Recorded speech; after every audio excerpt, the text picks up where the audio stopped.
Olá pessoal, eu sou Silvestre Mergulhão e este é o Deep Dive Podcast. Como vocês já sabem, não queremos falar sobre os 4 segredos do sucesso, não queremos falar sobre como fazer gestão por OKRs ou sobre como vender mais usando o framework de vendas do momento. Queremos falar sobre pessoas, valores e comportamentos e descobrir as grandes verdades e inconvenientes dos nossos convidados desde seus mais longínquos tempos até os dias de hoje. Como perceberam, estamos hoje nos estúdios do curso em vídeo do meu amigo, influencer e youtuber Gustavo Guanabara. E hoje eu estou aqui com Renata Dourado, executiva de RH, há 27 anos no mundo corporativo e atualmente implementando uma jornada pessoal e empreendedora. Bem-vinda, vamos falar sobre seus valores. Tudo bem? Obrigada. Prazer estar aqui, Silvestre. Acho que para a gente começar, eu tenho que falar de onde eu vim, que acho que fica mais fácil, né? Eu sou filha de uma italiana que fugiu da Itália da Segunda Guerra para o Brasil e filha de um baiano que fugiu de casa realmente com 16, 17 anos para o Rio de Janeiro. Eu sou filha única. Então, quando eu falo de valores, eu falo muito dessa construção desse casal que me fez, que é da coragem, da força, do começar do zero as coisas, de que nada pode ser pior do que você está hoje. Então, você é capaz de fazer essa transformação. Eu tenho isso muito enraizado em mim. Como eu sou filha única, Silvestre, eu tenho uma questão de ter redes. Desde criança eu tenho isso, de ter amigos, de fazer pessoas, de fazer as coisas se conectarem.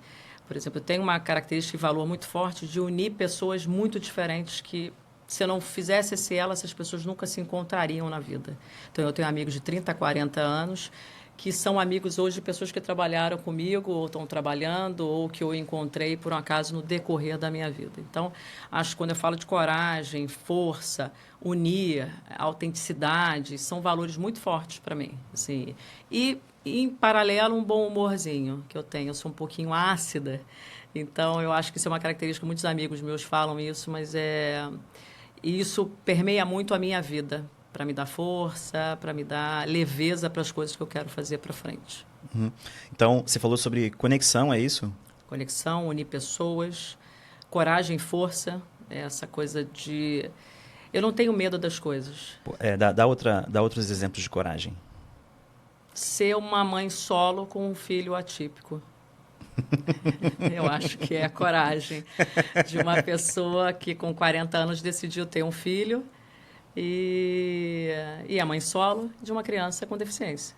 Uhum. Eu acho que é coragem. Não só ser mãe solo, mas mãe atípica hoje. Uhum. É coragem de deixar 20 anos de L'Oréal. Eu trabalhei durante 20 anos na L'Oréal e estou há 1 ano como empreendedora, tentando aprender com pessoas como você e outros do que eu estou aprendendo nesse 1 ano que eu estou. Eu acho que isso é coragem. Não, isso é bastante coragem, inclusive.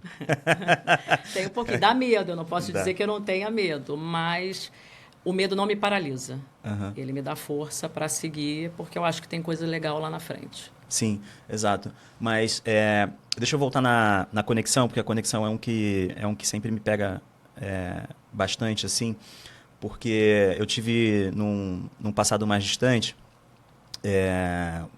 não tão distante assim, eu tinha dificuldade de me conectar com pessoas, né? E eu tive que criar estratégias meio que deliberadas, assim, e para conseguir quebrar determinadas barreiras que são minhas, né?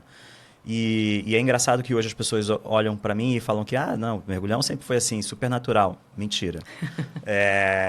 E aí eu posso abrir algumas dessas estratégias aqui. Então, acho que não é novidade, quem já ouve esse podcast já deve ter ouvido isso aqui algumas vezes, né? Eu fui uma pessoa que preferia, no passado, eu sou um ex-programador, né? Então eu preferia falar com máquinas a falar com pessoas, porque as máquinas são mais fáceis de nos compreender. Boa. Ainda falando para pessoa de RH, né? Exato. Mas, e aí o que aconteceu? Eu percebi em determinado momento que para eu me conectar com as pessoas, eu precisava ouvir as suas histórias. Porque aí eu me conecto com as histórias e as histórias, a gente conecta as histórias conectam com emoções, né? E as emoções são um ponto em comum que acaba nos unindo, né? Enquanto seres humanos, né? Todos temos o mesmo rol de emoções que todos nós sentimos, né? E aí eu uso essa estratégia, né? De pedir para as pessoas contar mais sobre as suas vidas, sobre as suas histórias, porque aí, a partir desse ponto, eu consigo me conectar com as pessoas. né? E aí você tem algumas estratégias que você usa para essa questão de conexão? Ou isso já está tão... vem de você de tanto tempo atrás que isso não passa despercebido? Eu acho que isso vem de família, mas isso veio da escolha da minha profissão. Eu sou psicóloga de formação. Ah, sim. E eu tenho uma característica que sempre foi cuidar do outro. Eu tenho um propósito de vida. Eu quero potencializar o que cada um tem de melhor. Independente eu pensava se eu ia para RH. Eu nunca imaginei, quando eu entrei na psicologia, fazer RH. Então, a questão da conexão, para mim, vem muito disso. Como é que eu faço para unir as pessoas e fazer com que cada um seja melhor e juntos a gente é muito melhor? Então, eu tenho essa característica. Acho que eu também tenho uma questão que eu sou filha única e eu não queria ficar só. Então, foi uma estratégia para mim. Eu quero ter amigos, eu quero... Não vou te dizer popular na escola, porque não era isso que eu era, mas eu sempre fui a pessoa de fazer as conexões, de querer estar com o maior número de pessoas. Que eu acho que tem uma coisa a ver de não querer estar só. Acho que vem muito por aí. Uma estratégia para não ficar só. Você queria programar e estar no computador. Eu não consigo ficar só. Eu tenho isso até hoje. Eu preciso estar com gente. Eu preciso estar me movimentando, sabe? E é engraçado porque o meu filho é igual, é impressionante.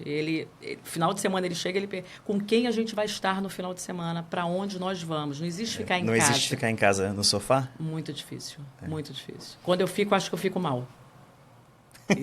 É impressionante isso. Não, às vezes eu gosto do meu sofá, sabe? Não, eu gosto de estar no movimento. Eu tenho essa coisa, eu preciso. Boa. Sim, e aí, sobre autenticidade, conta pra mim o que vem pra você em autenticidade. Se quiser, eu tenho várias histórias pra contar sobre Eu quero saber as suas. Não, mas a entrevistada aqui é você hoje. De nunca querer me enquadrar no que é padrão. Como que faz isso dentro da L'Oréal? Sendo como eu sou. Você acha que há 20 anos atrás era padrão ter uma mulher da minha cor de pele, ou do meu cabelo enrolado? Não. Eu fui questionada muitas vezes por que eu não alisava meu cabelo. Ou o que eu usava no meu cabelo, porque eu era diferente. Hoje eu estou magra, eu já fui gorda. Então, numa empresa de beleza, e você falar de gordofobia, isso é diferente.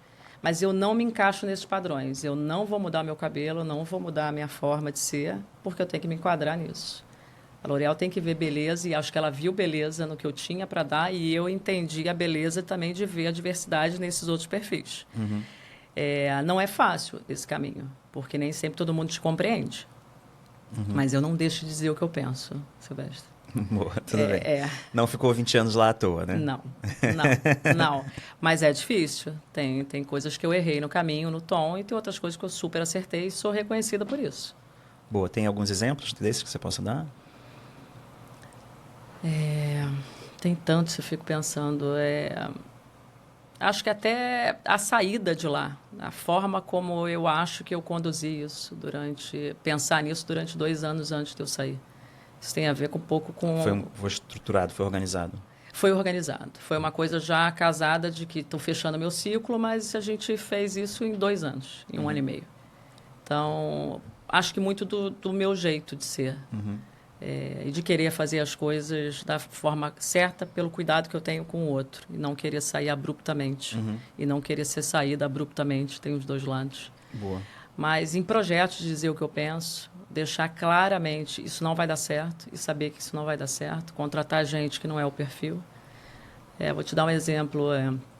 Contratei uma pessoa essa semana, eu estava lembrando disso com uma ex-funcionária minha. Você lembra de uma pessoa que não quis assinar a admissão porque não era a data certa para o mapa astral dela? Eu falei, como assim, né? Na época. Eu falei, ela não quer assinar. Eu falei, por que ela não quer assinar? Porque não é a data do mapa astral dela. Eu falei, então ela não vai ficar aqui. Ou ela assina agora ou ela não assina. Então, não tem essa coisa que eu vou flexibilizar ou eu vou perguntar para outra pessoa. Eu vou decidir o que tem que ser ali.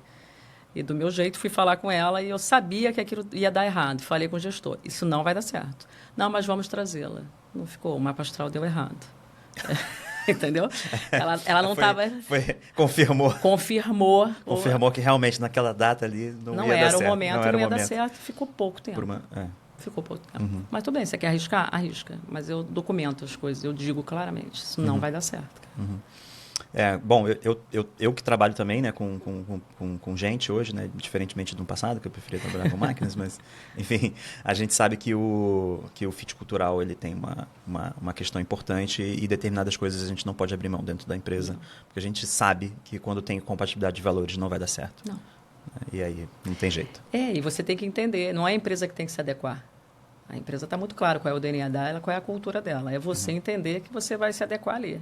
Eu fui vendo beleza e fui me adequando. Muita coisa, lógico, eu me adequei, né? Eu não sou louca. Tem performance, tem entrega. Mas você consegue dar o teu tom, dar o teu jeito ali dentro. Boa.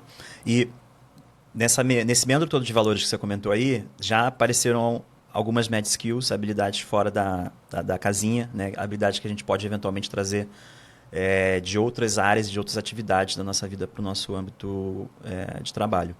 Fala aí um pouquinho mais sobre outras mad skills aí que vem na sua cabeça, que você trouxe de outras áreas aí do conhecimento, ou de atividades físicas, ou atividades fora de série. Atividade física não é bem o meu estilo. Não é o seu estilo. Não é o meu estilo. Estou até fazendo, virou remédio agora para mim. Mas virou remédio? Fale sobre isso também. Virou remédio. Eu entendi que para ficar magra e com saúde, eu preciso comer melhor e malhar. Então, isso virou como... O suplemento que eu tenho que tomar é o meu suplemento da minha musculação todo dia. E virou. Já entendi, mas eu virei a chave. Isso não foi, né? Eu tenho 50, se eu veste sua, tem uns quase 3 anos. Tem pouco tempo. Tá. Então, estou aprendendo com isso. Eu sempre tentei estar em lugares que eu não via mulheres. Então, esse Mad Skill, para mim, tem um pouco disso. Há 24 anos atrás, eu já andava de kart e jogava pôquer. Lugares onde não tinha mulheres, independentemente de onde fosse. Da onde fosse. Não é um lugar que as pessoas falam, cara, aqui tem mulheres? Eu não tinha ao meu redor. E eu devo isso, vou fazer até para o meu ex-marido, que foi alguém que realmente me trouxe círculos de amizade para jogar, meus pais jogavam, mas não pôquer, era mais sueca, essa coisa de um baralhozinho. Mas o kart, a coisa da competição, do pôquer, de você... blefar, de você, né, dar teu jeitinho ali para conseguir aquilo. Algumas pessoas falam, tem uma manipulação, mas eu não sei se é bem manipulação, mas pode ser visto como uma mad skills. Mas me ajudou muito para a minha vida. Eu gosto de competir, eu entendo quem compete. Não sei se eu quero sempre ganhar, mas eu quero aproveitar essa jornada. Então, eu acho que essa coisa do jogo, do kart, e lugares onde eu não via mulheres. E eu queria estar nesses lugares. Hoje eu olho lugares que eu falo, eu quero estar. Por que eu não posso estar? Tem uma coisa meio, né? Pode ser médio, mas não. Outra coisa que eu sempre escutei, por exemplo, eu sou uma executiva de RH e gosto de dançar funk, Silvestre. Isso é muito doido para algumas pessoas. Bem-vinda ao clube. Bem-vinda ao clube. Mas muita gente me pergunta, cara, você estudou tanto para gostar disso? Eu falei, gente, o que anula eu gostar tanto e eu não poder dançar funk? Entendeu? O problema da Anitta lá, né? Entendeu? E eu falo, cara, eu posso dançar. Eu posso curtir, eu posso fazer coisas. E isso dá minha autenticidade. Por exemplo, em festas de empresa. Todo mundo né, de RH não pode, não mostra vulnerabilidade, não pode estar nesses lugares. Por que eu não posso estar? Lógico que eu não vou encher a cara, ficar caindo no chão, porque você tem que... É um lugar profissional. Mas eu não consigo separar a pessoa da profissional. A Renata é uma só, Silvestre. Hoje isso a gente já descobriu isso faz um tempo, né, no mundo corporativo. Quer dizer, as pessoas descobriram, algumas empresas ainda não, né? Exatamente, eu ia te falar isso. Algumas empresas ainda não, algumas pessoas sim, e outras tentando se adequar. A um sistema. Então, eu não tentei me adequar. Então, eu nunca escondi. Eu não sou uma pessoa tão aberta de contar tudo da minha vida. Eu aprendi muito mais isso com a chegada do Gabriel. Mas essa coisa de mostrar a vulnerabilidade, de eu poder estar numa convenção de vendas e estar dançando com o vendedor. Sem problema. Por que o RH não pode fazer isso? Que alteza é essa? Que RH é esse? Eu não consigo compreender. E tem muita gente, que isso é uma crítica que eu faço às pessoas de RH. De se colocar num lugar que não tem. Você tem que estar próximo do outro, você tem que entender o outro. O outro precisa te conhecer também. Na verdade, até porque faz parte do trabalho do RH, né? Vamos lá, né? Criar confiança, elo, vínculo, você só vai quando você conhece o outro. E você tem que estar junto em outros ambientes, não só em reunião. Boa. Lá na Impulso, de vez em quando aparece um pessoal aí no Rio, eu levo para cantar no karaokê. Isso. Você gosta de karaokê? Aí, é isso. E é interessante Tivemos ver histórias você. incríveis no karaokê já. Não é? Você, com certeza você leva seu time, é de uma outra visão, é de uma outra leveza olhar o Silvestre naquele momento. É diferente de ter você no dia a dia na Impulso. Eu acho que complementa. Exato. E olhando no seu passado, provavelmente você recebeu conselhos ou conversas com algumas pessoas especiais. Tem alguém que você considera um mentor? Que tipo de conselho que você recebeu e que você gostaria de compartilhar? Eu tenho 3 pessoas muito importantes na minha vida profissional. Foram os meus 3 chefes e, consequentemente, eu passei a maior parte da minha vida na L'Oréal, foram da L'Oréal. Cláudia Adler, Fábio Rosé e Marco Dalpozo. São 3 executivos e pessoas brilhantes, que eu recomendo que, se você quiser, nomes, são futuros nomes para estar aqui. Mas a Cláudia, de uma coisa muito simples, não precisa se masculinizar para estar num lugar que não tem espaço feminino. Você não precisa. Você pode ser dura, mas você pode ter doçura. Então, ela me ensinou a jogar nisso, trabalhar muito. Teve uma coisa de muito tempo de ser workaholic. Fui muito da visão de, cara, a gente é capaz de fazer. Ocupa esse espaço. Mas não precisa se masculinizar, porque muita gente se masculiniza, muitas mulheres, para estar em certos lugares. E ela me ensinou que isso não precisa. O Fábio foram as conversas profundas, dele sempre me incentivar, refala o que você pensa cada vez mais e provoque cada vez mais. Porque você muda a vida das pessoas com as suas conversas. Eu não esqueço disso. E Legal, você já ouviu a história da árvore do Deep Dive, né? É bem isso. É bem isso. E o Marco é um italiano dentro de um Brasil que respeita o Brasil mais que os brasileiros. Eu aprendi muito desse valor dele. Um cara que lutou muito pelo Brasil, ainda luta, está aqui. E está em lugares, tem empreendimentos em coisas que a gente nem imagina que possa ter, que nem eu, como brasileira, cuido socialmente, sabe? Então, ele me mostrou um lado de ter mais amor ao Brasil, tanto nas crises quanto nas coisas boas que o Brasil tem. E o Marco foi um cara muito acolhedor, assim, da minha chegada com o Gabriel. Descobri depois, da chegada dele. Eu lembro quando eu fui na L'Oréal, Gabriel tinha 20, 30 dias de vida. Eu não sei nem se ele lembra disso, mas ele falou assim, eu não quero que você se preocupe com o cuidado dele. Cuidar dele, a gente vai cuidar. Qualquer tipo de tratamento que você precise. Eu quero que você continue sendo a pessoa que você é e que isso não te impeça, porque você tem que agora desfocar para se cuidar de várias coisas. Aceita a nossa ajuda de cuidar de vocês. Eu não vou esquecer dessas generosidades que eu tive no meu caminho, dessas 3 pessoas. Eu acho que eu não tive nunca a oportunidade de dizer esse obrigada para eles. Depois você manda o vídeo. Vou com certeza mandar isso para eles. Mas eu fiquei curioso, você falou do Marcos, né, sobre esse respeito pelo Brasil. Fala mais sobre isso. Eu sou um fã do Brasil, né? Desde no nosso primeiro escritório lá em 2010, a gente tinha uma salinha no centro, uma salinha de 20 metros quadrados, menor que esse estúdio aqui.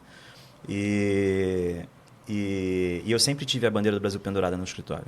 Sempre, desde lá. Quando a gente mudou para o escritório maior, eu botei um bandeirão. Mas naquela época era uma bandeirinha. Que legal, de muito orgulho. De muito orgulho de ser brasileiro, sabe? Fala, então, eu sou um curioso. Essa coisa de não se sentir o patinho feio, sabe? O colonizado. Ainda mais dentro de uma empresa multinacional francesa.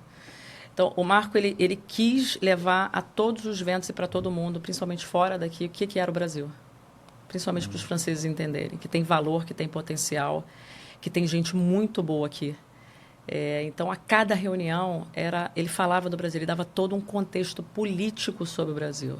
Chegava numa hora que até alguns franceses falavam, que coisa chata, para que você está tentando explicar isso? Porque você está fazendo negócio dentro de um país que você não valoriza, que você só colonizou. E é interessante você ouvir isso de um italiano. Próxima pergunta, então. Vamos lá. Como é que tem sido lidar com as situações mais desafiadoras na sua vida? E eu principalmente quero saber quais emoções que vêm no seu coração. Vamos falar de pessoal e profissional? Vamos. As 2 coisas. Eu tô há 6 meses, vamos botar assim, empreendendo. Você sabe o que é isso. Eu estou aprendendo. E é difícil. Então, que emoção vem? Vem uma coisa tem um medo muito grande e uma incapacidade, às vezes, me passa. De, cara, será que eu vou dar conta? Será que eu não tenho que voltar para o mercado corporativo? Será que lá não é teu mundo? Mas é tão bom viver isso, de poder estar aqui, gravando com você a essa hora que a gente está aqui, eu poder estar falando sobre o que eu aprendi, quem eu sou. Então, isso que me motiva, mas eu não posso negar para você. Eu tenho muito medo, muito acostumada num fluxo de caixa muito delicioso, né, de multinacional, e que você não tem. Você tem que aprender a isso. E na questão da maternidade, Silvestre, tem uma questão de como é que você é mãe atípica num país extremamente preconceituoso. Então, tem muito nó na garganta, tem muita vontade de chorar, tem muita vontade de botar a boca no trombone e dizer, gente, vamos falar de diversidade, vamos falar de inclusão da forma mais pura possível. E eu não vejo isso. Então, eu sofro um pouquinho. Então, Mas o que você acha que deveria ser falado e que não é falado? Agora você fala. sobre diversidade? Que você tá O que você acha que deve ser falado? Eu acho que as pessoas precisam entender de inclusão. Então, eu brinco muito com o teste do pescoço, Silvestre. Conte aí. Você olha para o lado, no seu meio, se você convive com pessoas com diversidade. É muito fácil falar assim, eu super trabalho com gente com diversidade. O que é diversidade para você, Silvestre? No seu ciclo de amigos, você tem negros, LGBTQIA+, você tem pessoas com deficiência, você trabalha com transgêneros. E aí, quando você olha, não, no clube que você frequenta, na escolinha do seu filho, a professora é negra ou é a menina da limpeza? Então, esse olhar eu acho que não tem. E fica muito esse discurso muito vago de dizer que existe. Eu faço, eu trabalho em diversidade, tem uma vaga aberta e você não contrata nenhum perfil de diversidade. Por que você não contrata? Se você diz que é tão focado nesse tema e acha que é tão importante esse tema. Então, esse é um trabalho que eu já fazia na L'Oréal, eu já fui head de diversidade na L'Oréal. E faço isso agora, né? Eu faço acolhimento de famílias, eu converso muito sobre a inclusão, sobre, cara, olha para o lado, entende o que é o teu dia a dia. Porque aí você vai entender e vai falar assim, eita, eu estou só falando para fora, que eu não estou exercitando o que eu falo, o meu discurso. Porque na hora que eu posso, eu não faço. O que seria poder? Pode usar o meu exemplo, por exemplo. Eu não sei quantas pessoas negras tem no quadro da Impulso. Eu não sei nem responder essa pergunta. É uma meta para vocês? Não, não é. Por quê? No meu caso, porque eu acho que não precisa ser. Porque sempre a Impulso, no caso, eu não tenho os números aqui para tirar da cachola. Lógico. Tá? Mas a Impulso é ela é em sotaques, ela é diversificada. E a gente se orgulha muito disso. Porque cada call nossa, que tem 5, 6 pessoas, são 5, 6 sotaques diferentes de várias regiões distintas do país. Né? E porque a gente sempre abraçou, por exemplo, o trabalho remoto. Né? Então, a gente simplesmente abriu mão de Rio de Janeiro, né? E foi contratando, como a gente costumava dizer no passado, né? As melhores pessoas onde quer que elas estejam. Né? E com isso, os baianos invadiram a empresa, teve Manaus, que também deu uma invadida na empresa, Brasília já teve presente com força. Então, assim, realmente tem gente de todos os estados. Inclusive, tem um depoimento de um profissional que foi incrível. Assim. Ele falou assim, eu moro numa cidade onde jacaré atravessa a rua, né? E eu trabalho para Cielo. Olha, e isso foi incrível. Incrível. E essa foi uma conexão que a gente fez. Né? E ele mora no Pantanal. Então, a gente tem muito orgulho dessa diversidade. Essa diversidade, para a gente, nos dá orgulho, para a gente ela faz muito sentido. Né? Mas isso nunca foi uma meta. Sempre foi uma mistureba de coisas que foi acontecendo. E uma mistureba não é um... Não estou falando num tom pejorativo, muito pelo contrário. Nenhuma. Muito pelo contrário. Né? Sobre liderança, eu posso falar. A gente tem uma maioria de lideranças femininas. Acho que bate 60 e poucos %. Não precisamos de meta para fazer isso, nem era uma meta, aconteceu por acaso. Né? Vocês não têm Pessoas isso eram capazes para como objetivo. estar naquela posição e simplesmente operaram, sabe? Então, no meu caso, falando sobre a Impulso, eu não sei o que eu faria diferente. Aí eu preciso entender. Lembrando que eu não sou uma empresa que tem 5 mil funcionários, 10 mil funcionários, outras empresas de outros portes podem ser que aí faça sentido você ter essas políticas. No nosso caso, não fez isso. Você está tranquilo quando você diz que você tem diversidade ali dentro, e depende dos pilares que você está atuando. É porque você está falando, eu tenho regionalidade, eu tenho liderança feminina, você está falando de gênero. Mas aí quando eu te questiono, assim, será que você deveria ter a raça, você deveria ter pessoas com deficiência dentro dessa diversidade toda que você está? O cara de Manaus é uma pessoa com deficiência, o cara da Bahia também. É espaço? Alguém grupo olhar a Impulse e falar assim, esse lá pode ser um lugar para que eu possa trabalhar?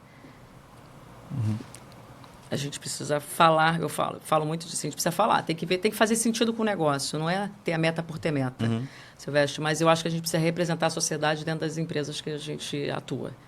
E eu nem vejo isso com tanta frequência. Virou moda, mas eu não sei se é genuíno, porque contratar é muito fácil. A inclusão, para mim, que é o mais desafiador, que é você manter e ter um ambiente... Qual é a diferença? Conta aí. Diversidade você está contratando. Eu tenho perfis diversos. Você falou, eu tenho perfis de todas as regiões, eu tenho uma liderança feminina, mas você tem um ambiente que mantém essas pessoas ali dentro, que não tem uma piadinha pejorativa durante todas as reuniões, que quando uma mulher está falando, alguém está rindo.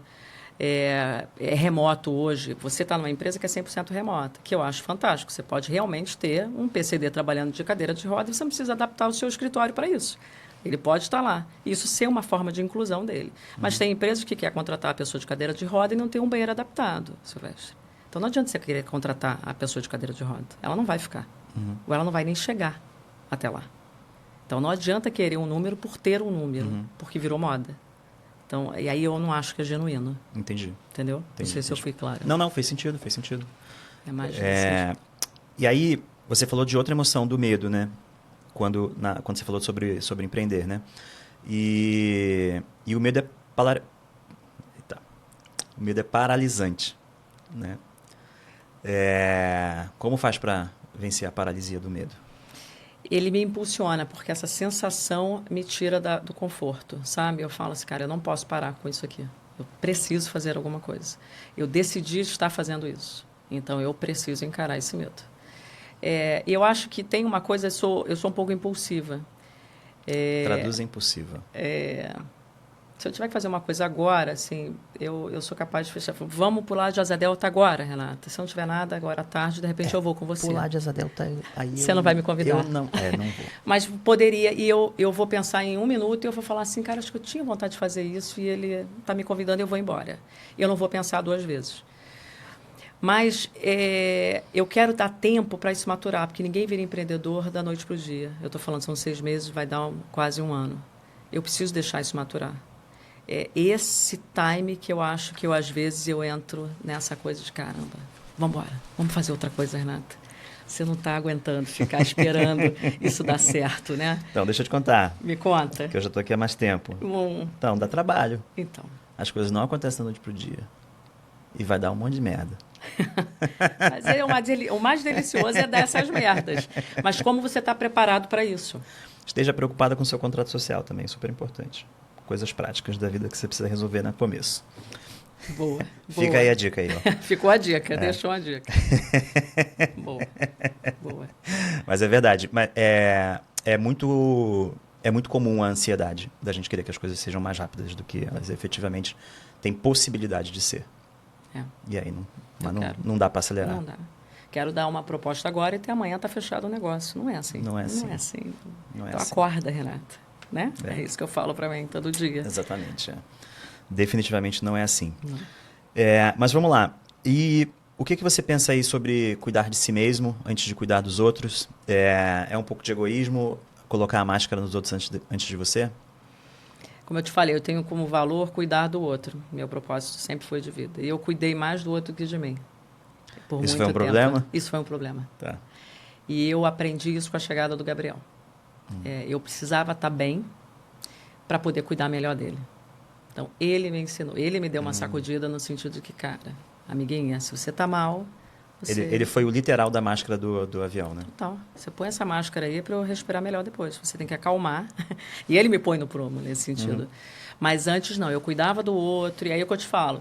De engordar, de não cuidar da minha saúde, de trabalhar muito, de focar em coisas que eu estava olhando o outro. Eu passava horas sem comer. Então, são coisas que eu acho que é falta de cuidado. E quando você para e fala, cara, eu preciso estar bem, eu tenho que dormir a quantidade de horas certas, eu preciso cuidar do meu bem-estar, do meu físico, da minha alimentação, de tudo, você vai estar bem. E ele me chamou para essa atenção. Eu estar mais calma, eu preciso ter muita paciência. Então, esse é um exercício de ter paciência, esperar o tempo do outro, que às vezes a gente não tem. E você tem que ter essa paciência. Cada um tem um caminho. E ele me ensina isso. Então, Boa. ele me põe no prumo. Legal, muito bom, muito bom. E você faz alguma coisa no âmbito espiritual? Você é adepto de alguma religião, de meditação ou algumas coisas mais esotéricas? Eu topo tudo, tá? Eu vou em tudo. Inclusive pular de asa delta? Não vou pular de asa delta Não vai hoje. pular. Não vamos sair daqui hoje de pular de asa Então, delta. tá bom. Eu sou muito ligada à energia. Eu sou espírita, como religião, mas eu sou muito ligada à energia. Então, eu tenho uma O que coisa... você quer dizer com energia? Eu sinto a energia das pessoas, eu preciso ter minha casa com cristais, com incenso, eu defumo a minha casa, se eu bater o olho, não bater o santo, eu saio de cena. Eu tenho essa coisa dessa leitura. Então, eu ando com pedras, eu tenho um pouco disso, assim. Isso é bem esotérico para mim. Isso é bem esotérico para você, né? Então, eu tenho um pouco dessa preocupação da minha energia. Eu preciso estar equilibrada, essa coisa de equilibrar meus chakras. Então, eu acredito nisso. Mas não sou uma pessoa de meditação. Sou muito agitada. Mas na hora de contratar lá, a que estava com o problema do mapa astral, aí não rolou, né? Não rolou, não vai rolar. Aí era demais. Não, eu achei um pouquinho too much. Tá. Porque é você abrir coisas muito pessoais ali, de você, de repente, não ter outra empresa que poderia não aceitá-la nesse dia. E a L'Oréal ainda foi flexível e falou, vamos contratá-la. Porque a primeira coisa, você poderia falar, você está doida, eu não quero essa, né? Doida, que não gosto nem de falar isso. Por causa do mapa astral. Mas eu faço mapa astral. Mas eu não vou falar para a empresa que eu estiver que se agora você segue meu mapa astral para eu ser feliz. Não, meu amor. Né? Não tem condições. Eu, olha, RH, gosto do outro, cuido muito das pessoas, mas tem bom senso, né? Estamos ali por dinheiro também, né, Silvestre? Não dá para ser um mapa astral. Tá, mas o que do âmbito espiritual aí que tem? Meditação você faz? Não, meditação... Eu não consigo parar. Você consegue fazer? Me ensina. O que você quer dizer com não consegue? Eu não consigo ficar parada ali. Minha cabeça não zera. Eu queria aprender muito quando as pessoas falam assim, cara, você fica ali, deixa e você vai zerar a sua cabeça. Minha cabeça não para. Mas normalmente é assim mesmo, para isso que você faz a meditação. Não, mas não consegui. Para tentar dar uma acalmada. Você faz? Médio. Especialistas dizem que não. Para você já é. Mas para mim já é, exato. Entendi. Então, eu tenho que ir nesse ritmo como você. Então, de repente, o que eu estou tentando fazer vai ser bom para mim. Eu tenho usado uma fórmula simples, às vezes para conseguir dormir quando dá insônia de noite. Às vezes acontece. E a maior parte das meditações, eu não sou um estudioso de meditação, tá? Mas a maior parte dessas meditações de mindfulness e coisas desse gênero te ensina, né? Conta a história, né? De que você pode focar nos seus estímulos corporais para fazer com que pare de pensar em outra coisa. Então, eu simplesmente foco na respiração.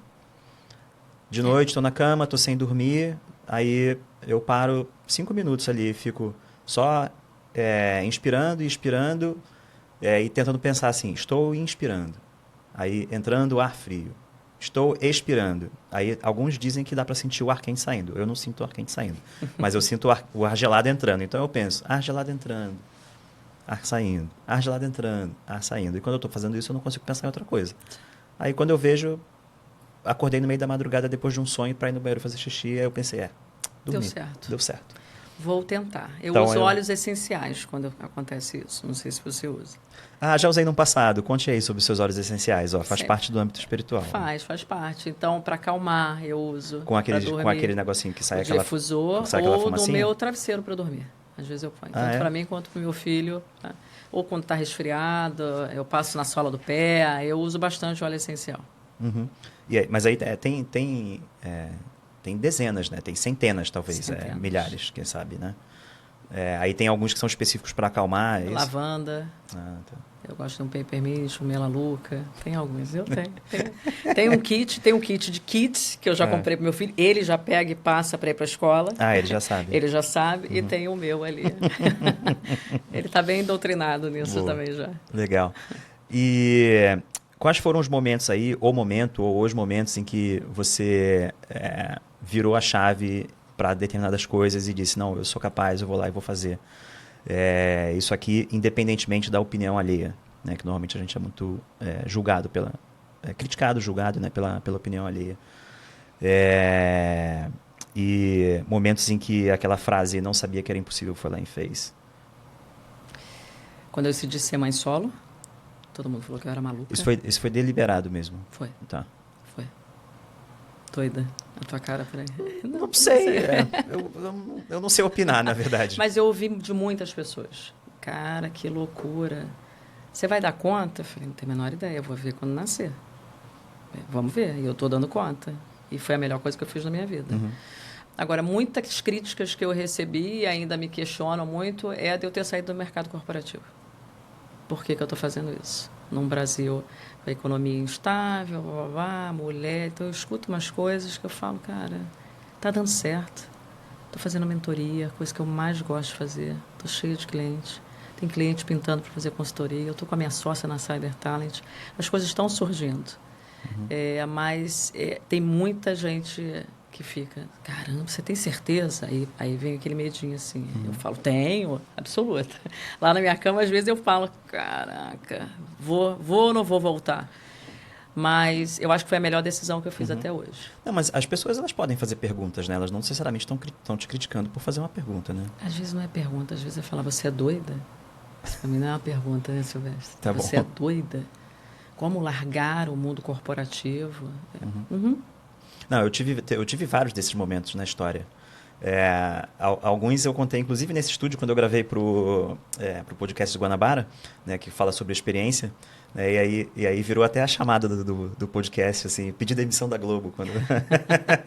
É isso. E as pessoas questionam. E no meu caso, eu era muito jovem ainda, né? E aí meu pai me questionou, né? Por que eu ia vai sair da Globo, vai construir a carreira numa empresa sólida, não sei o quê. Minha mãe me pergunta. Tentei, pai, mas não deu. E ela, todo dia, ela me olha e ela tá com aquela cara assim, o que você está fazendo? Você não vai voltar? Voltar para quê? Né? Hoje, e quando é a mãe? Que o amigo você pode até não atender o telefone, né? Mas a mãe fica difícil, né? Eu explico, né? É outra geração também. Não compreende.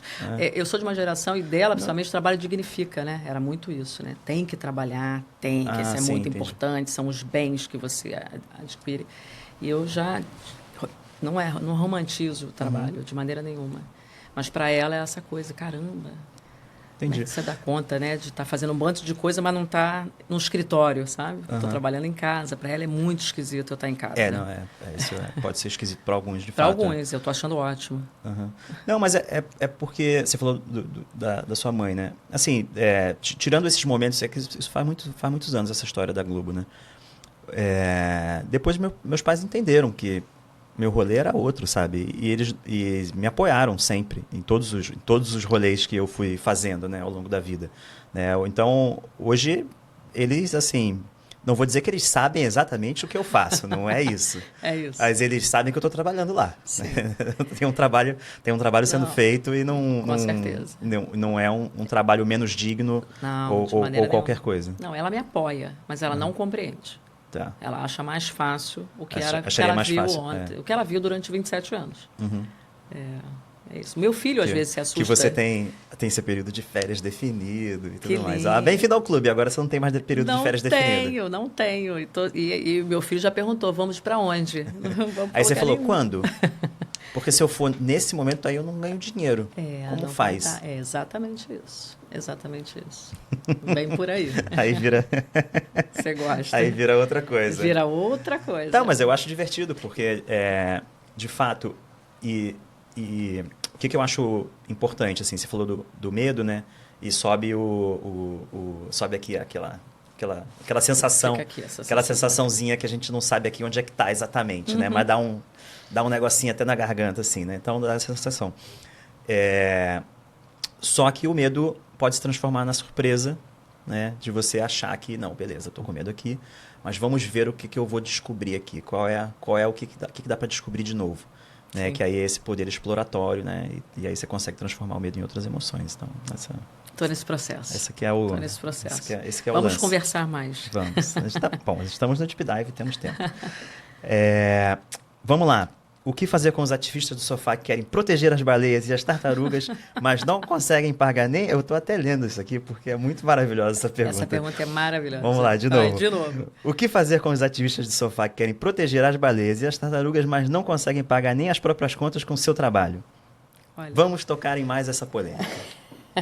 Você jura, né? Você quer provocar, né? E aí eu faço uma pegada, como eu te falei, da diversidade, porque eu também acho que são os ativistas que, quando falam de diversidade, e aí eu te falo, não faz o teste do pescoço, não dá uma olhadinha para o lado se você está fazendo o trabalho certo.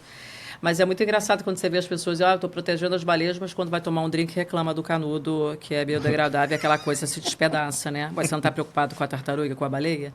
Não dá para ser mais de plástico, meu amigo. E quantas vezes eu escuto isso? As pessoas precisam ter mais ações, é o que eu te falo quando eu falo para você de diversidade, Silvestre. Falar é muito fácil, eu sou ativista. Eu protejo as tartarugas. Eu não faço nada com a tartaruga. Eu só não uso plástico. Mas eu não fico, né, postando coisas, como eu vejo muita gente postando coisas, e você vai ver, a pessoa não faz nada. É a mesma coisa, os esquerdistas coxinhos, da direita os radicais, né? Aí vai para a direita e põe o filho para estudar numa escola de resistência. Eu não consigo compreender isso. Ou esquerdas coxinha está numa escola que só tem direito. Você entende essas coisas? Eu realmente tenho muita dificuldade de compreender essas coisas tão radicais nas pessoas. Eu acho que as pessoas deveriam ter mais propósito na vida, Silvestre. O que você define como propósito que umas pessoas Eu podem acordo ter? todo dia sabendo o que eu quero. Eu quero cuidar das pessoas. Isso desde que eu me entendo como gente. Então, tudo que eu faço hoje, eu me preocupo com o outro. Então, as minhas ações, o meu trabalho, como eu cuido do meu filho, como eu cuido das famílias que eu acolho. Então, porque eu quero cuidar disso. Então, eu acordo pensando. Eu quero cuidar dos animais. Então, assim, eu acordo, então, todo o meu movimento de fazer algo é para ajudar em prol de alguma coisa. Então, se você me pediu uma ajuda, ou eu vim aqui com você, eu já penso, o que a gente pode fazer junto, o que eu posso trabalhar, como eu posso te ajudar, como você pode... Então, eu estou sempre nessa coisa de unir e de fazer as coisas acontecerem, em prol de alguma coisa. Mas não só postar. Por exemplo, eu não sou uma pessoa muito de redes sociais, de ficar colocando, eu preciso fazer. Então, por exemplo, eu faço projetos sociais, eu ajudo, eu estou em projetos com crianças com deficiência. Então, eu estou fazendo, eu não preciso anunciar isso. Sim, lógico. E aí você faz conectada, né, com aquilo, né? Com o que eu tenho. É que existe também essa mistureba hoje, né, que é uma outra cobrança social, né, de você ter que se posicionar em determinadas coisas, e que você olha, que eu olho, né, pelo menos teve alguma pergunta anterior aqui que você comentou. Você comentou sobre o meu olhar, né? E aí você falou, você acha não sei o que? Eu falei, não acho nada, não sei nem o que eu acho sobre isso. Porque, sei lá, posso não achar nada, porque eu não tenho propriedade para falar sobre esse assunto, sabe? E eu acredito que hoje as pessoas caem muito nisso, né? Na ânsia de ter que ter uma posição, acaba virando um ativista de sofá. Total. Quer falar por e aí falar. eu prefiro ficar quieto. É o que você falou. Quando você me olhou, eu falei, cara, não estou pensando nada sobre isso. E quando eu te questionei a coisa da raça, você falou, cara, hoje eu não preciso disso, mas não tá fechado para isso. Mas você não é um ativista sobre isso. Eu não vejo você nas redes sociais falando. Não, é de fato. É de fato. Eu vejo gente falando das tartarugas da baleia e não sabe nem onde elas se procriam, onde elas estão, onde eu posso ajudar, sabe? Não faz isso não, amigo. Não faça isso. Fica feio. Fica muito feio. Fica feio. Mas vamos lá. E sobre a cobrança social de fazer terapia ou se consultar regularmente com um psicólogo. Vamos lá. Sou psicóloga, né? De formação. Então, você sabe, deixa eu contar uma coisa. Me conta. Desde que eu saí da faculdade, todos os meus professores me convidam para voltar para a faculdade. Isso, obviamente, já tem mais de 20 anos, porque eu já me formei tem mais de 20 anos, né? E aí eles falam, não, vem fazer a pós, aí vem fazer o mestrado, aí vem fazer o doutorado. E eu falo, não, gente, eu sou de mercado. Eu fiz um curso chamado Bacharel em Sistemas de Informação. É um curso 100% focado em mercado. Não é ciência da computação, não é engenharia da computação, ele é 100% focado em mercado. Era para, na época, né, eu estou falando dos anos 2000, no começo dos anos 2000, desenvolver sistemas para atender o mercado das empresas. Então, e todos os meus professores, a maior parte deles, sobretudo no começo, eram professores que, durante o dia, meu curso era à noite, durante o dia eles estavam trabalhando na IBM, empresas do gênero, e de noite eles estavam dando aula na faculdade. Então, eram professores de mercado, inclusive. Né? Então, eu sempre fui focado no mercado. Não estou dizendo isso que é um orgulho, isso. Eu só estou dizendo que eu era focado em mercado, continuo sendo focado em mercado. Nunca cogitei, em nenhuma hipótese, voltar para a academia, exceto por psicologia. Jura? Você tem vontade? Que maravilha. Então, a pessoa que só queria programar, nem exato, falar com pessoas? Aí foi uma mudança. Mas, não, eu vou fazer meus cursos livres mesmo, vou estudar e tudo mais, mas não para a faculdade eu acho difícil voltar. Não, ainda mais Nem- psicologia. Não, você vai ler, vai fazer outra coisa. Não, como eu sou do âmbito do prático, né, eu vou para os assuntos que eu sei que tem aplicação prática, né, e é o que eu fiz até hoje, né. E faz isso ser prático na psicologia. Exato, mas Eu acho que as desculpa, eu pessoas- te interrompi. É para ajudar o coleguinha, eu acho, a terapia, né? Você não prejudica o Mas outro. qual quando coleguinha? O você próprio ou o outro? Todos, com quem você convive. Eu Tá acho bom. que quando a gente é terapeutizado, ou a gente sabe os nossos problemas, fica mais fácil as nossas relações. E você vê muita gente com questão de saúde mental, com questionamento de segurança psicológica, e que não faz terapia. E deveria fazer. A terapia não é só para quem precisa, é para o seu autoconhecimento. Como eu faço mapa astral, Mas como é que a gente jogo convence o busca. outro que ele deve deve ter o autoconhecimento? Porque, assim, tem pessoas que simplesmente não estão convencidas disso e não querem ser convencidas e, por conta disso, nunca serão. Até que, eventualmente, porventura, mudem de ideia. Eu tento muito na conversa, Silvestre. Eu dou 2 passos Como à é que frente, você- dá 10 atrás. Como é e que eu você vou faz? Me falando. ajuda, porque eu estou precisando dessa ajuda. Conversas, mas realmente tem muita gente que... O que acontece? Tem muita gente que acha que não precisa e que psicólogo é coisa de doido. Mas É ainda bom. tem, mas hoje está reduzindo esse, né? Escuto muito ainda. É. Escuto muito. Mas Quando eu falo, você quando, precisa. E quando você ouve assim, não, já tentei, mas não gostei. É. Não deu certo. Aí O que eu falo vou- para isso? o É que caso que você- real, eu preciso saber. Eu preciso saber o que eu falo. Eu pergunto, qual é a linha que fez, por que que fez? Se eu já conheço um pouco a pessoa, eu já vou ver que ela foi no lugar errado, com a linha errada, por exemplo. Você é um cara que me parece ser prático, as coisas muito objetivas, preto no branco. Então, não dá para falar para você ir para uma linha que vai ficar devagando em um monte de coisa. Você não vai conseguir. Ou vai entrar numa sessão e ela vai ficar calada para você e você vai embora sem falar uma palavra. Você não vai voltar. É a sensação que você me passa. Então, tem linhas e linhas para cada pessoa. Agora, você precisa entender onde está doendo. É onde eu falo. Quantos líderes eu conversei que queria resolver e botar todo o problema dentro da organização. E, às vezes, o problema não era a organização. O problema é como você lida com essa organização ou os valores dessa organização são contra os seus valores. E eu falava, então, não é aqui que você vai resolver isso. Eu te recomendo. Alguns eu recomendava que era uma mentoria ou é um coach, outros eu falava, você precisa de terapia. Eu, como a sua diretora de RH, não vou cuidar desse ponto. Não vou. Porque a empresa também não pode assumir determinadas responsabilidades, porque não é responsabilidade Não da é empresa. minha. E eu falo muito isso para as pessoas de RH.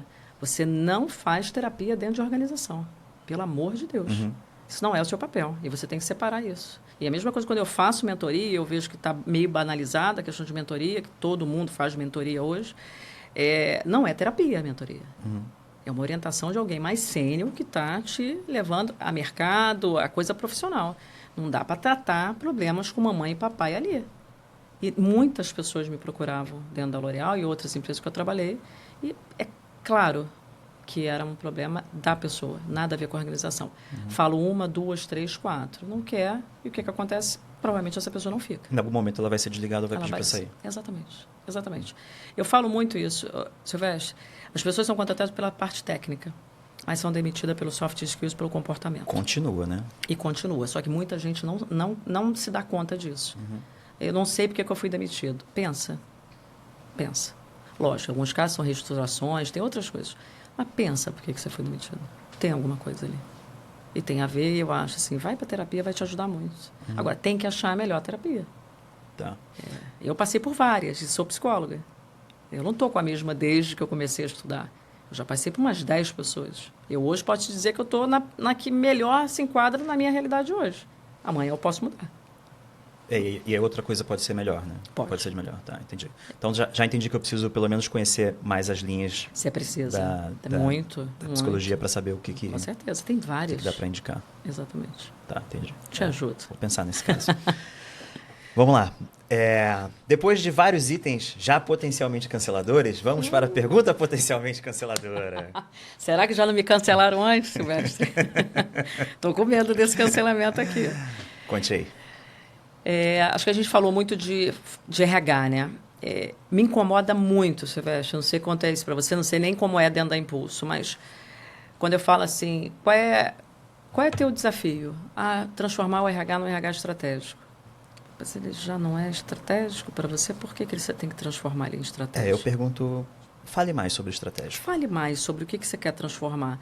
E BP, Business Partner, por que o RH teve que mudar o nome dele, do cargo dele? Finanças não mudou, TI não mudou. Me conta. Por quê? As pessoas hoje falam business partners, são uma parceira de negócio. Por que eu tenho que toda hora ficar anunciando que eu sou uma parceira de negócio? O RH não precisa anunciar isso. A gente está falando de pessoas, Silvestre, o tempo todo. Negócio é feito de pessoas, gente. Então, se a empresa não vê o RH como algo que é do business, que já está na estratégia, que é meta, a pessoa que senta no board, não dá. Eu vejo hoje ainda empresas que têm o RH embaixo do CFO. Não vai dar. Uhum. Você vai estar executando os subsistemas de RH e você não está fazendo um pedaço da importância que você tem como RH de transformar um negócio. Uhum. Quanto é importante você ter RH na Impulso hoje? Qual é o papel? A RH, a Impulso é uma people tech, né? A gente na verdade, a Impulso é um grande RH.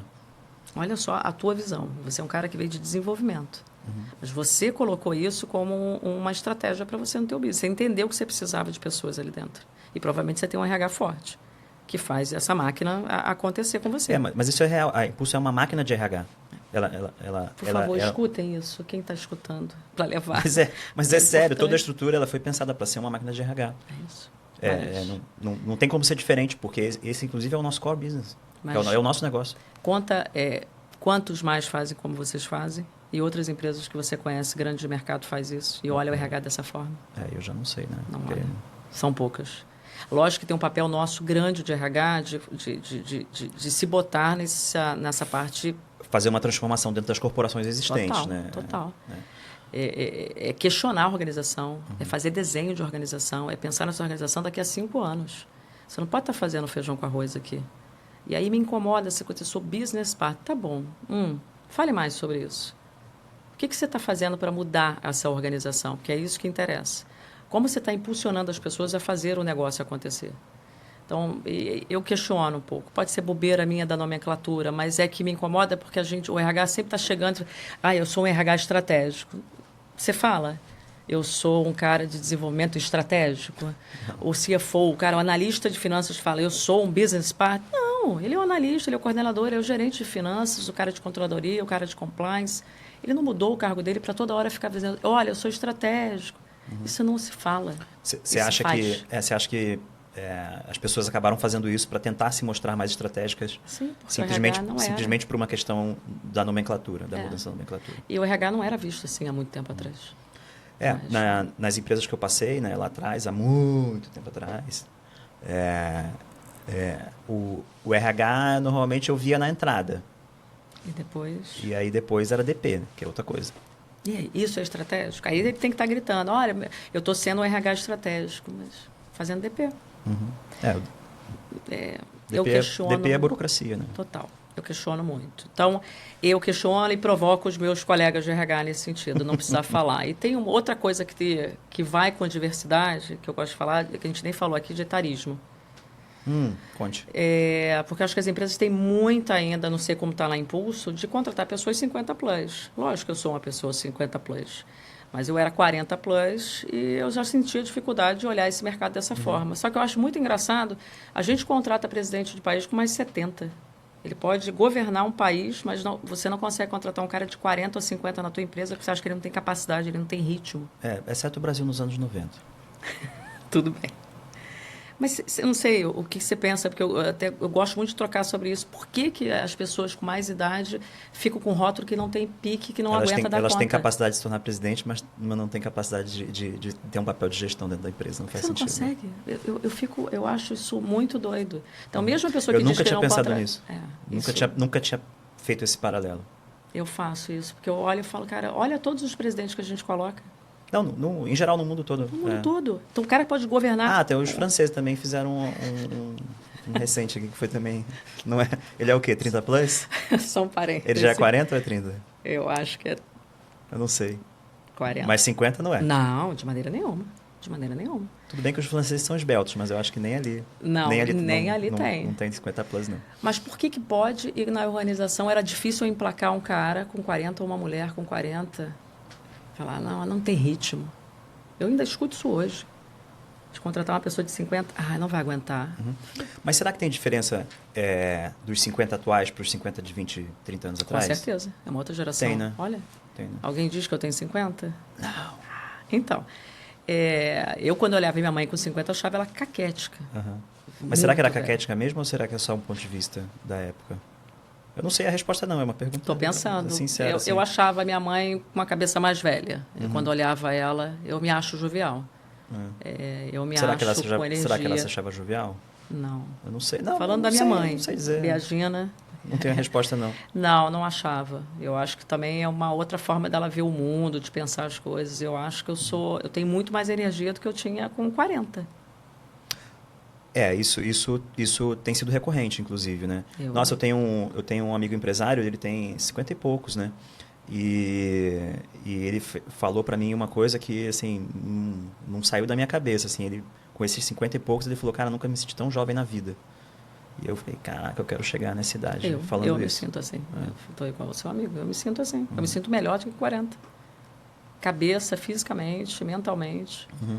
Tem um quê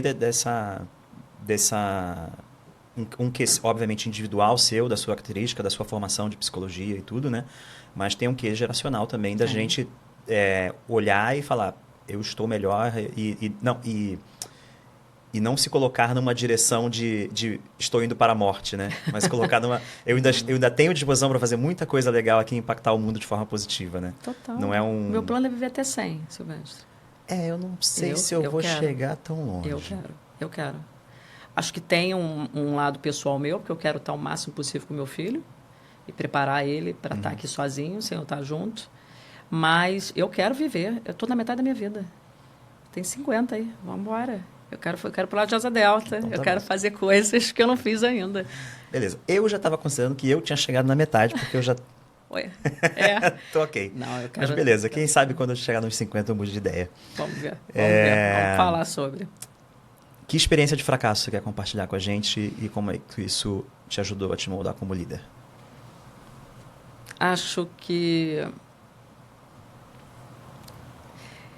perder pessoas que eu tinha certeza que teriam um futuro incrível dentro da organização. A retenção, para mim, é uma coisa que mexia muito comigo. Me botava no lugar de, cara, eu não fiz bem esse trabalho. Eu não contratei bem, eu tirei uma pessoa de um lugar e ela não se deu bem aqui, ela foi embora, ou porque a gente decidiu, ou porque ela decidiu, mas o que me doía mais é quando eu tinha que demitir essa pessoa e que eu tirei ela de um lugar. Isso me incomoda, ainda me incomoda. Eu penso muito quando eu vou mexer na vida de alguém. Por isso que eu falo, quando eu me preocupo com o outro. E alguns projetos, né? Não posso entrar tanto em detalhes, mas projetos que eu bati tanto na tecla que a gente achava que ia ser sucesso, abrir coisas, abrir lojas, comprar marcas. E aí quando você olha e fala, caramba, olha que cagada que a gente fez. E eu, como RH, permiti uma coisa dessa. Isso me incomodava. E onde dói muito é quando eu tenho meus times me acompanham até hoje. Todo mundo que trabalhou comigo, eu sigo ou vendo, ou acompanhando, alguns até de amizade. Mas de pessoas que eu não me dei bem e que não gostaram de mim. Difícil isso. Dá uma dorzinha nessas aí? Dá uma dorzinha. E eu tive 2 a 3 pessoas em 27 anos de carreira que, cara, foi muito difícil. A pessoa sai e fala assim, cara, eu odiei trabalhar com você. E eu falo, nossa, você foi o pior, realmente, funcionário que eu tive. Mas a gente aprendeu um com o outro aqui. Mas me dói muito não conseguir reverter isso. Já que eu consigo mobilizar as pessoas e cuidar do outro. Então, me incomoda isso. Boa. Boas experiências. E quem que você considera brilhante que devia vir aqui bater esse papo comigo? Vou te dar uma lista. Cara, o Marco Dalpozo, que é um executivo de RH grande, foi de Vale, foi da L'Oréal. O Fábio Rosier, que é um cara de transformação, te digo. Tem uma pessoa que eu estou me aproximando agora, que é a Carol Portela, não sei se você conhece, que é a CEO da Reserva Mini. Não conheço. Eu gosto muito da forma dela, de como ela pensa, como é que ela vai para o mundo. Que legal, vou adorar. Ela é um nome. E é uma pessoa que foi de RH e está no business hoje. E está no negócio. Está no negócio. Muito legal. Tá bom. Dicas aceitas. Pessoas, vocês serão procuradas, hein? Fica ligado aí, fica ligado. Fala aí, seu momento jabá. Quais são os negócios que você está envolvida? Como é que o pessoal pode te procurar? Como eu falei, eu tô com a Cyber Talent, uma consultoria focada para cyber, mas fazendo projetos de RH, né? Transformando e criando RHs para médias e pequenas empresas. Mentoria de carreira, é o que eu gosto de fazer. É conseguir transformar a vida, fazer a transição dessas pessoas de carreira, ou que elas possam fazer a transição dentro da própria empresa. Então, me procurem. Mentoria de carreira, Cyber Talent e consultoria de RH. Muito legal. Facilitando conversas. Eu acho que eu facilito essas conversas. Muito legal. E essa parte de carreira, assim, nossa, ela é tão relevante, tão relevante, porque eu vejo muita gente próxima a mim que não está feliz com o que está fazendo, não consegue ver uma possibilidade de mudança e simplesmente segue indo. Exatamente. Né? Assim, cara... Infeliz. Infeliz, cara. Galera, procura ajuda. Tem solução. Por favor. Tem solução. E às vezes as soluções são mais fáceis do que pode parecer, né? No primeiro momento, né? Quando eu fiz um trabalho com uma coach, mulher, foi maravilhosa, Amanda, há alguns anos atrás, foi ela que me ajudou a transformar a visão que eu tenho sobre liderança. Que legal. Né? E aí conectou tudo que eu estava fazendo com a empresa, com meus propósitos pessoais e eu consegui fazer as conexões, porque na verdade faltava fazer as conexões. Exatamente. Então, Te ajuda nessa jornada. Era mais fácil, muito mais fácil, para mim foi muito mais... no meu caso, era só conectar coisas. As coisas já estavam lá, estavam presentes, então não foi um trabalho exatamente difícil. Claro que não foi rápido, não foi imediato, precisou, né, de um trabalho para cair várias fichas, mas foi conectar os pontos, né? E aí, quando eu percebi que os pontos estavam conectados, eu falei, putz, agora eu entendi. Tá tudo com a gente. Por isso que eu falo que a terapia ajuda. Tá tudo com a gente. Mas Boa. Tem muita gente sofrendo. Boa. Fazer o link lá. Ó, gente, os contatos da Renata vão estar aqui na descrição do episódio. E como vocês sabem, a Impulso é uma People Tech que auxilia na produtividade e na capacidade produtiva de empresas de tecnologia. Beleza? Até a próxima. Foi um prazer. Obrigada, adorei.